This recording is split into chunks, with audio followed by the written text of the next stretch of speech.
Haleluya. Shalom Bapak Ibu. Luar biasa hari ini, terima kasih untuk kesempatan yang diberikan kesekian kali untuk pemberitaan firman Tuhan di tempat ini. Terima kasih Pak Gembala, Ibu Gembala. Ya, hari ini saya mau mengajak kita berbicara soal Injil lain atau Injil palsu. Maksudnya saya di situ Bapak Ibu sekalian kasih Tuhan untuk kita waspadai. Mari kita buka firman Tuhan di dalam Galatia 1 ayat 6 sampai 10. Galatia 6 ayat 1 sampai Galatia 1 ayat 6 sampai 10. Saya salah ucap. Terima kasih Ibu kata Alkitab. Haleluya. Sudah semua mendapatkannya, mari kita baca bersama. Demikian bunyi firman Tuhan. Aku heran bahwa kamu begitu lekas berbalik daripada Dia yang oleh kasih karunia Kristus telah memanggil kamu dan mengikuti suatu Injil lain yang sebenarnya bukan Injil. Hanya ada orang yang mengacaukan kamu dan bermaksud untuk memutarbalikkan Injil Kristus. Tetapi sekalipun kami atau seorang malaikat dari sorga yang memberitakan kepada kamu suatu Injil yang berbeda dengan Injil yang telah kami beritakan kepadamu, terkutuklah dia. Seperti yang telah kami katakan dahulu, sekarang kukatakan sekali lagi, jikalau ada orang yang memberitakan kepadamu suatu Injil yang lain berbeda dengan apa yang telah kamu terima, terkutuklah ia. Jadi bagaimana sekarang? Adakah ku cari kesukaan manusia atau kesukaan Allah? Adakah ku coba berkenan kepada manusia?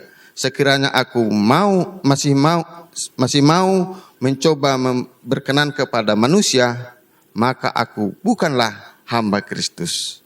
Amin. Kita akan berbahagia saudara kalau kita melakukan firman Tuhan dan melakukannya dalam kehidupan kita sehari lepas sehari. Ya, tentu di masa-masa Paskah atau hari kebangkitan Tuhan Yesus Kristus, tentu kita mengingat pesan-pesan terakhirnya.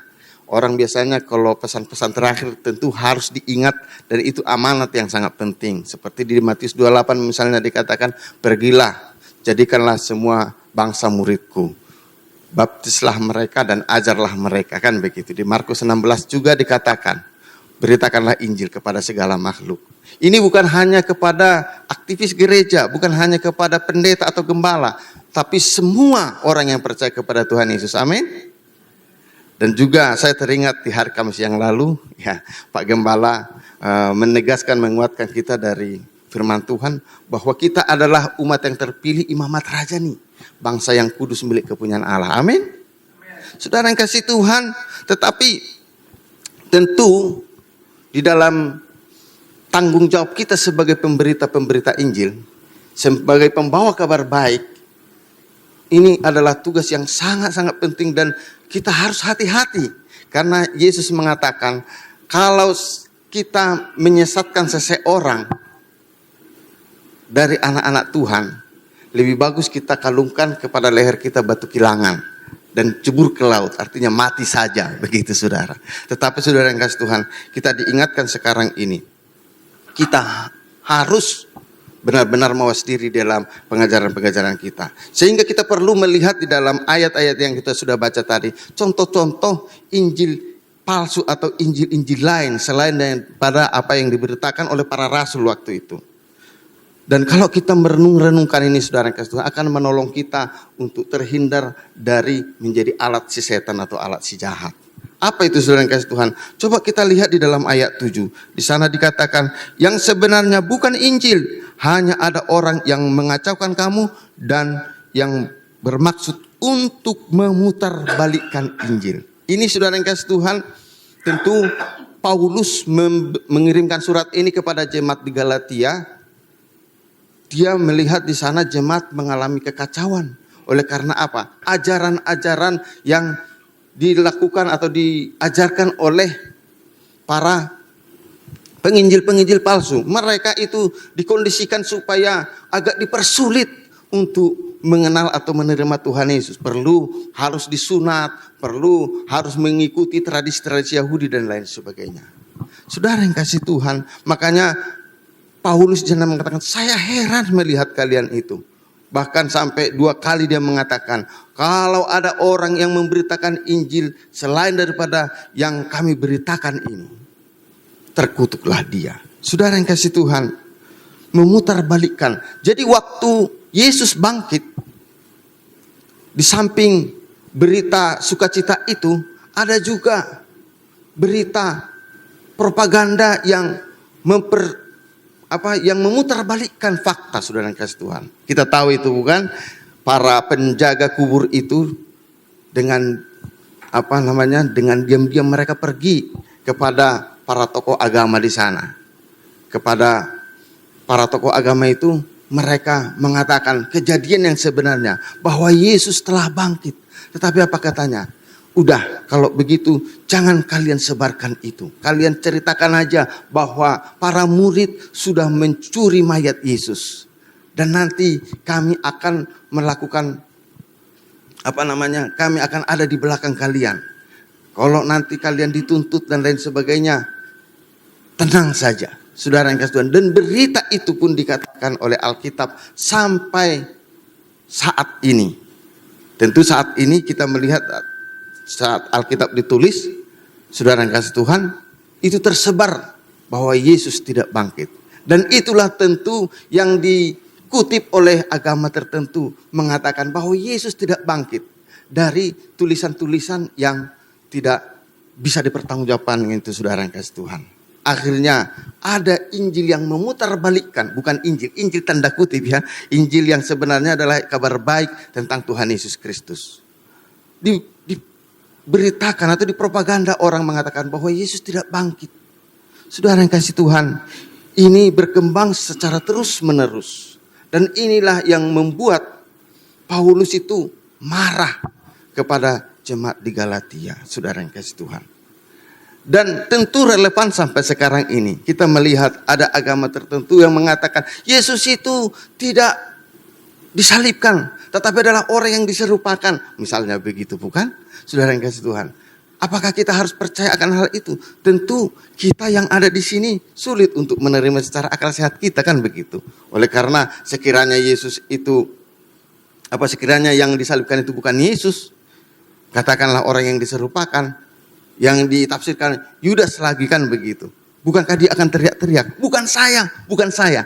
Kalau akal sehat kan begitu. Gak mungkin mengatakan ampunilah mereka, karena mereka tidak tahu apa yang mereka lakukan. Itu tidak masuk di akal. Tetapi itulah kuatnya propaganda, berita bohong yang diulang-ulang terus sampai sekarang itu. Saudara yang kasih Tuhan, demikian juga hal-hal yang lain yang memutarbalikkan Injil. Dikatakan Alkitab itu sudah palsu misalnya. Saya pernah, Bapak Ibu Saudara yang kasih Tuhan, membimbing seseorang yang baru percaya kepada Tuhan Yesus. Lalu sambil malu-malu bertanya kepada saya, Pak Pendeta, saya mau bertanya gitu. Silakan bertanya saja, saya bilang. Karena tidak jauh-jauh daripada pertanyaan-pertanyaan itu, pertanyaan orang yang seperti ini. Dikatakan, Pak, Alkitab itu katanya sudah palsu ya Pak. Oh enggak apa-apa. Oh sebenarnya saya bilang, sekiranya dikatakan Alkitab ini palsu, lalu semakin orang mempelajarinya, itu membuat orang makin baik, makin berubah. Mana mau Anda pilih? Kitab palsu dalam tanda kutip ya, yang membuat orang berubah jadi semakin baik, atau kitab yang asli tapi membuat orang semakin tidak baik? Ya kan? Akhirnya dia jawab sendiri, puji Tuhan dia dibaptis, saudara yang kasih Tuhan. Ya, karena memang dalam kelas katekisasi begitu ya. Saudara yang kasih Tuhan, inilah yang menjadi hal-hal yang kita hadapi. Di dalam negara kita ini, kesempatan buat kita orang Kristen sangat sedikit sekali. Baik itu di dalam jam tayang, di dalam pemberitaan, di dalam dukungan politik dan lain sebagainya, kan begitu.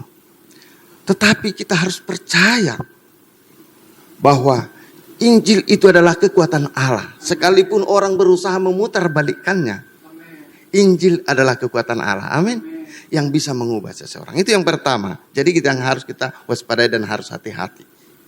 Jadi jangan kita itu, makanya di dalam Alkitab dikatakan jangan cepat-cepat orang yang petobat baru menjadi pelayan, kan begitu. Oleh karena apa? Dia belum matang. Coba kalau kita melihat orang-orang yang meninggalkan imannya adalah biasanya orang yang tidak begitu paham tentang kitab suci. Yang kedua, saudara yang kasih Tuhan, adalah di dalam ayat 8 itu. Di dalam ayat 8 dikatakan, tetapi sekalipun kami atau seorang malaikat dari sorga yang memberitakan kepada kamu suatu Injil yang berbeda dengan Injil yang telah kami beritakan kepadamu, terkutuklah dia. Injil yang berbeda daripada yang diberitakan oleh para rasul. Artinya Injil yang berbeda dari Alkitab ini. Terkutuklah dia. Inilah Injil yang lain, saudara yang kasih Tuhan. Kadangkala ada godaan bagi seorang hamba Tuhan, tanda kutip lagi nih, banyak kutipan ini, saudara yang kasih Tuhan ya. Karena hamba Tuhan yang sejati tentu tidak akan melakukannya. Injil itu didiskon supaya laku. Atau diobral supaya laku. Didiskon misalnya seperti apa, saudara? Ya, Tuhan Yesus itu memang orang baik. Yesus itu memang mengajarkan hal-hal yang mengagungkan dan lain sebagainya. Tetapi orang mengatakan apa? Sulit untuk menerima dia sebagai Tuhan. Lalu ada orang-orang dalam tanda kutip hamba Tuhan sehingga enggan mengaku Yesus sebagai Tuhan. Saudara yang kasih Tuhan, ini yang namanya melakukan pemberitaan Injil secara berbeda. Ada orang karena mau berbaik-baik dengan masyarakat sekitarnya, sehingga dia mengatakan, sebenarnya ada juga keselamatan di luar daripada Yesus. Sementara Alkitab mengatakan apa? Tidak seorang pun datang kepada Bapa kalau tidak melalui Yesus. Saudara yang kasih Tuhan, Yesus saja yang mengatakan, akulah jalan dan kebenaran dan hidup. Dia adalah jalan, dia adalah kebenaran, dia adalah hidup. Amin. Tidak seorang pun yang datang kepada Bapa kalau tidak melalui Yesus. Hanya Yesuslah yang memproklamasikan demikian. Biasanya tokoh agama yang lain hanya mengatakan apa? Kalau kamu mau masuk surga, beginilah kamu lakukan, begini. Kan begitu, saudara. Tapi Yesus mengatakan, akulah jalan itu. Dialah satu-satunya yang turun dari surga. Dan dia naik ke surga untuk menyediakan tempat bagi kita. Amin. Saudara yang kasih Tuhan, sekiranya mau orang dikatakan terpelajarkah itu, bersegudang pengalamankah itu, yang bisa melakukan mujizatkah itu, kalau Injil yang diberitakan itu berbeda daripada apa yang dikatakan oleh Alkitab, kita harus berkewajiban meluruskan itu. Amin. Kenapa saya katakan meluruskan? Saya percaya kita semua di sini adalah orang yang sudah percaya kepada Tuhan Yesus. Amin. Sudah menerima Injil yang benar. Tetapi kita sebagai anak-anak Tuhan yang bertanggung jawab di luar sana, sesuai dengan bidang dan profesi kita masing-masing, kita diutus ke sana sesuai dengan konteks pelayanan kita masing-masing. Adakah kita itu sebagai karyawan atau pengusaha atau apapun? Makanya di dalam Alkitab itu sangat kaya sekali metode-metode dalam pemberitaan Injil. Amin. Ya, ada lewat kesembuhan, ada lewat dialog, ada lewat perumpamaan dan lain sebagainya. Jadi kita tidak boleh membatasi Tuhan lewat metode tertentu. Makanya kalau dikatakan metode apa yang paling efektif untuk menjangkau jiwa, tidak ada metode yang bisa dipakai untuk semua. Amin. Entahkah itu ada melalui KKR, atau melalui perintisan gereja baru, atau melalui pelayanan kontekstual, lintas budaya dan lain sebagainya. Itu semua sarana yang Tuhan pakai. Intinya adalah tidak boleh berbeda daripada firman Tuhan. Amin. Itu yang kedua. Yang ketiga, contoh Injil palsu atau Injil lain yang harus kita tolak dan kita jangan sampai terlibat di dalamnya adalah di dalam ayat 10. Ayat 10 di sana dikatakan apa, saudara? Jadi bagaimana sekarang? Adakah aku cari kesukaan manusia atau kesukaan Allah? Ini yang ketiga, saudara yang kasih Tuhan. Injil yang menyukakan manusia. Jadi saudara yang kasih Tuhan, kalau ada tadi Injil yang didiskon supaya laku atau diobral supaya laku. Ini lain lagi saudara yang kasih Tuhan. Ingin menyenangkan manusia. Bapak Ibu saudara yang kasih Tuhan, kadangkala kalau hamba Tuhan tidak hati-hati, bisa mimbar dibuat semacam stand up komedi. Ya kan? Yang penting orang tertawa. Ya memang kita kan seminggu sudah capek. Kita banyak berjibaku di dalam kehidupan ini. Ya kita mendapat hiburan lah. Betul. Tuhan pun tidak anti dengan tertawa. Nyatanya waktu Abraham kedatangan tamu, istrinya Sarah itu tertawa. Ya kan? Akhirnya melahirkan anak yang disebut Ishak. Artinya tertawa. Kan begitu. Ada sisi-sisi humor yang yang terjadi dalam kehidupan kita sehingga kita membuat tertawa. Makanya Alkitab mengatakan hati yang gembira adalah obat. Tapi yang menjadi keliru adalah kalau tujuan kita hanya untuk menyenangkan manusia, itu hati-hati. Itu bisa menjadi Injil yang palsu. Amin. Bisa menjadi pusat pemberitaan bukan Tuhan Yesus lagi. Tapi yang tampil itu saudara. Ya kan? Sehingga kadangkala apalagi sekarang ini bisa kata-kata kita bisa dipleset-plesetkan atau bisa dipotong-potong, akhirnya menjadi bahaya saudara yang kasih Tuhan. Jadi menyenangkan manusia. Ada juga orang misalnya ya di tempat lain sana, di sini nggak ada, ya kan? Karena orang ini berpengaruh atau orang ini orang penting, akhirnya demi menyenangkannya, orang ini takut untuk menegur dosa-dosa tertentu. Menyenangkan manusia, bukan menyenangkan Allah. Inilah yang dikritik oleh Paulus kepada jemaat di Galatia, saudara Kristen. Karena apa?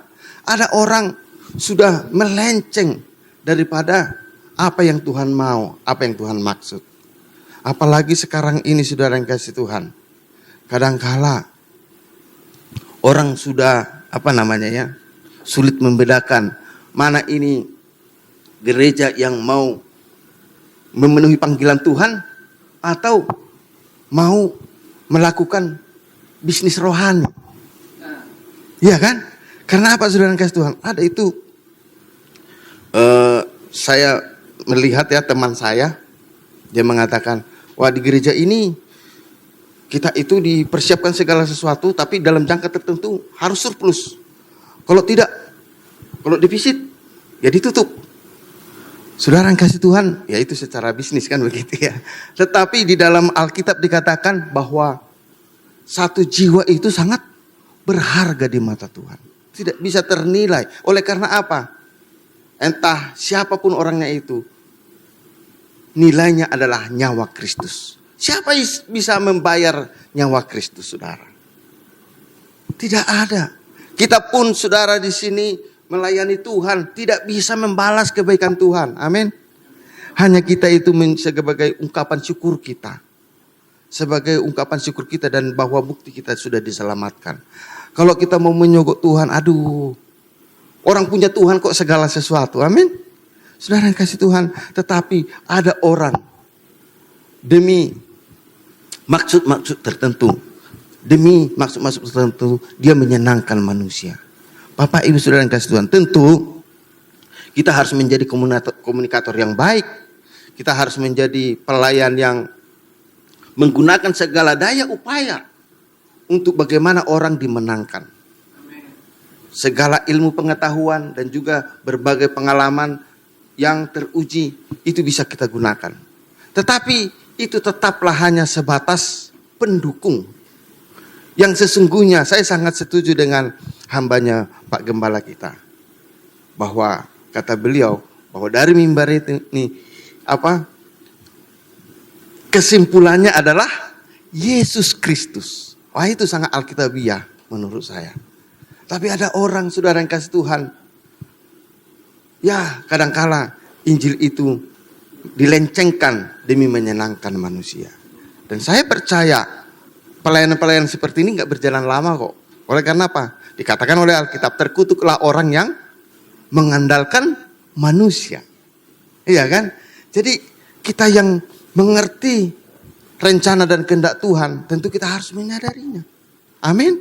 Yang terakhir saudara yang kasih Tuhan, adalah tetap di dalam ayat 10.